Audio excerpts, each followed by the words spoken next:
Hai semuanya, ketemu lagi sama gua Fahmi dan sekarang di studio kita ini udah kedatangan sebuah MacBook terbaru. Ini adalah MacBook Pro line up yang bisa dibilang adalah base modelnya ya. Entry levelnya dari MacBook Pro. Tapi ini menggunakan chipset Apple Silicon yang terbaru, Apple M series. Ini dia MacBook Pro M5. Seperti apa? Yuk kita unboxing dulu.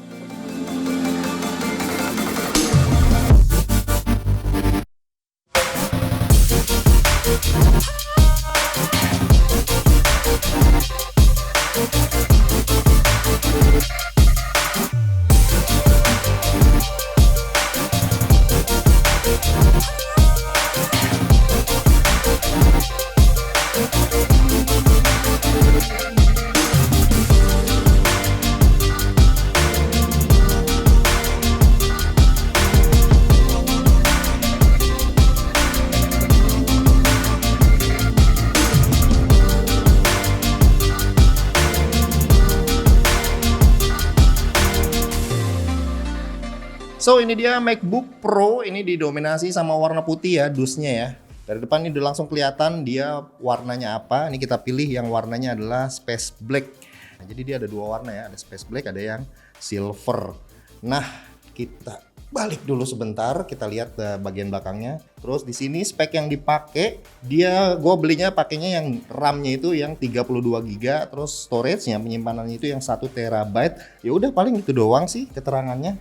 Kita buka, nah jadi kita pakai yang entry model sekarang. Ini dia. Wah, ini laptopnya. Kita pinggirin dulu MacBooknya. Kita lihat dapatnya apa aja. Nah di sini ada kabelnya. Kabelnya itu dapatnya yang warnanya black juga ya, warna hitam dan udah braided. Di sini udah pakai yang magnet. Kita buka yang ini. Ini paling cuma buku-buku manual aja. Oh dapat ini, dapat lap coy. Oh, buat bersihin nih bagus, mantap. Dan ini chargerannya. Kalau MacBook ini masih dapat chargerannya ya, nggak kayak iPhone. iPhone kan udah nggak ada tuh chargerannya, cuma dapat kabel doang. Ini chargerannya dapatnya yang 70 watt. Oke, sekarang kita buka MacBooknya. Bukanya tuh dari sini, dari belakang. Gini aja, sini, set. Oke, selesai.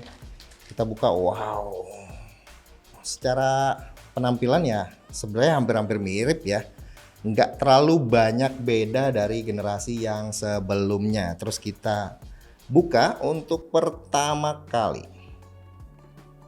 Wah, ini ada lapisan ini, ada suaranya guys. Kita lihat ini warnanya yang Space Black sih, gue seneng banget karena warnanya lebih gelap, lebih kalem. Ya seperti biasa build quality dari MacBook itu mantep, bagus banget, build quality-nya tuh solid. Sebelah kanan ini ada HDMI 2.1, terus ada USB, Thunderbolt, USB-C, Thunderbolt 4 ya. Terus ini ada untuk slot SD card-nya karena ini MacBook Pro. Nah sebelah kirinya ini ada untuk chargeran yang udah magnet. Ini yang udah versi 3. Terus ini ada dua lagi USB untuk USB-C-nya, untuk port USB udah pasti Thunderbolt 4 dan ada satu jack audio. Sisanya udah nggak ada apa-apa lagi, dan kalau laptop mahal itu udah pasti bisa dibuka dengan satu tangan aja. Yuk kita buka.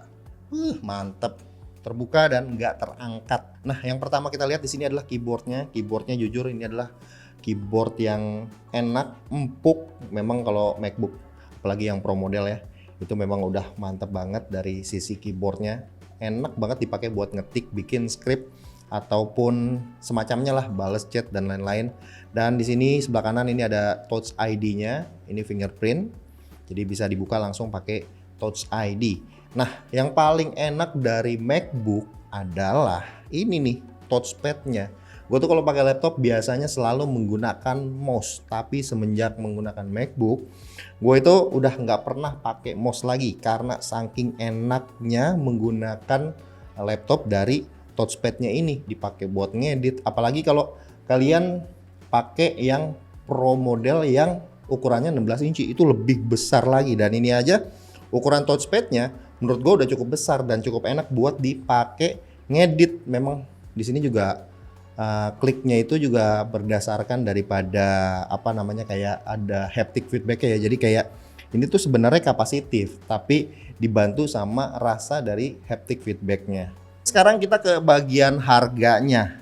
Jadi untuk MacBook Pro M5 ini dibanderol start itu di 28 juta, 27.999. Untuk speknya itu yang RAM-nya 16 GB dan storage-nya itu yang 512. Nah, kalau untuk yang RAM-nya 24 GB dengan storage 1 tera itu di angka 35 juta dan udah dijual di Indonesia. Nah, sekarang kita ke bagian spesifikasinya. Seperti apa sih peningkatan dari Apple Silicon M5 itu? Ya kita tahu ya, semenjak menggunakan yang M series ini makin lama makin bagus. Kita tuh pakai yang generasi yang M-nya itu ganjil semua. Pertama yang kita pakai itu M1 Pro, itu dipakai sama editor. Nah, habis itu kita lanjut ngambilnya tuh yang ganjil-ganjil lagi, yaitu ke yang M3. Kita belinya tuh yang M3 Pro. Nah, sekarang giliran kita upgrade ke chipset yang M5. Sambil nunggu-nunggu yang M5 yang Pro-nya, karena memang belum rilis kan.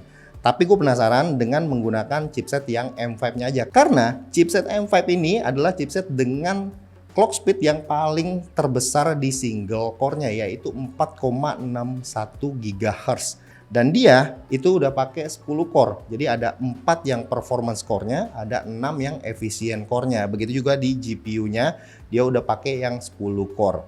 Nah, tambahannya adalah mereka sekarang udah menambahkan neural engine itu sampai 18 core untuk menghandle processing daripada AI, karena di zaman sekarang ini kan semua processingnya itu udah pakai AI. Nah, yang jadi upgrade-nya lagi adalah di bagian memori, karena memori bandwidth-nya dia sekarang udah 153 Gbps. Itu naik banget ya peningkatannya, karena sebelumnya itu cuma 100 Gbps. Dan paling lanjut kita ke bagian displaynya ya. Tapi gua di sini selalu milih yang 14 inch semenjak pakai yang M1 Pro yang 16 inch kayak rasa kalau buat dibawa jalan-jalan itu kegedean, jadi agak berat. Jadi yang 14 inch ini memang kelihatan lebih aman ya. Nah, di sini kalian bisa lihat nano texture itu tuh memang berasa banget ya.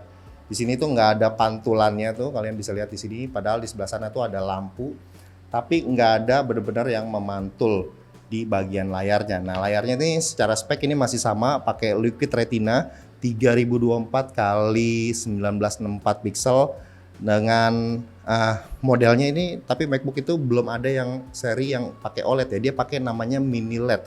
Tapi kualitasnya untuk nampilin warna hitamnya itu hampir-hampir mirip sama kayak OLED.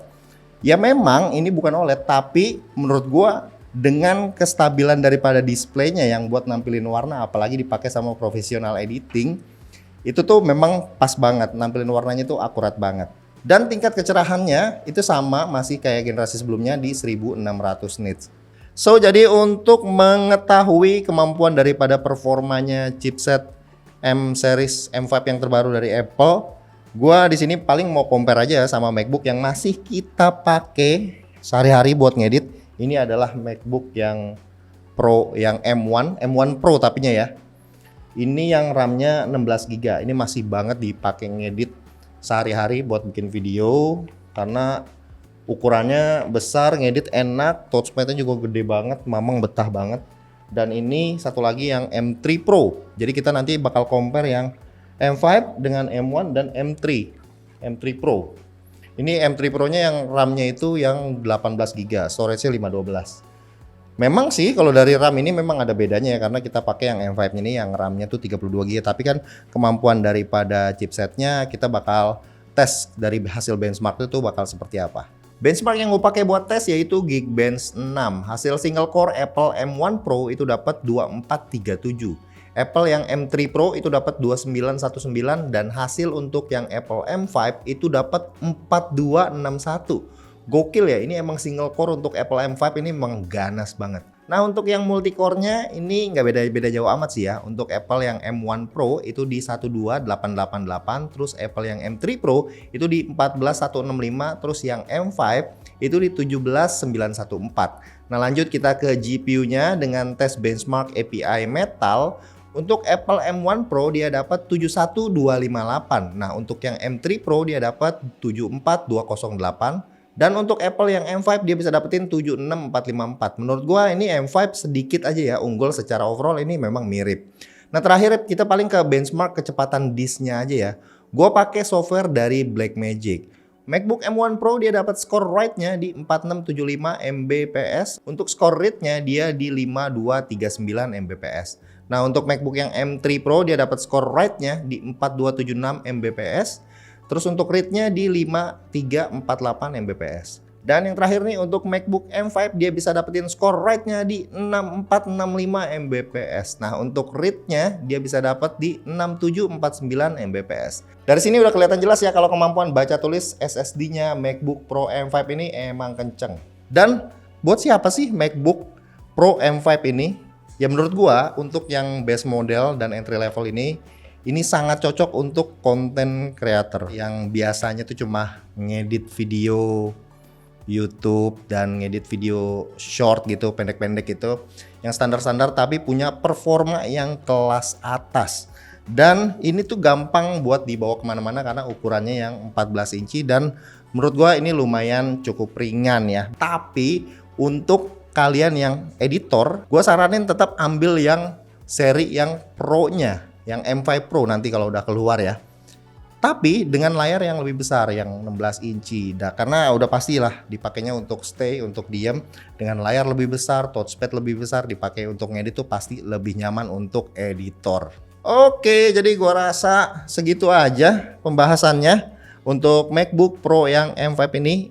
Jadi selanjutnya gua akan menggunakan MacBook Pro M5 ini sebagai daily driver gua karena ini sangat cocok ya, ukurannya sangat pas, terus ngegantiin yang sebelumnya gue pakai yaitu MacBook Pro yang M3 Pro. Gua rasa segitu aja video kali ini, gue Fahmi dan sampai ketemu lagi di video yang berikutnya.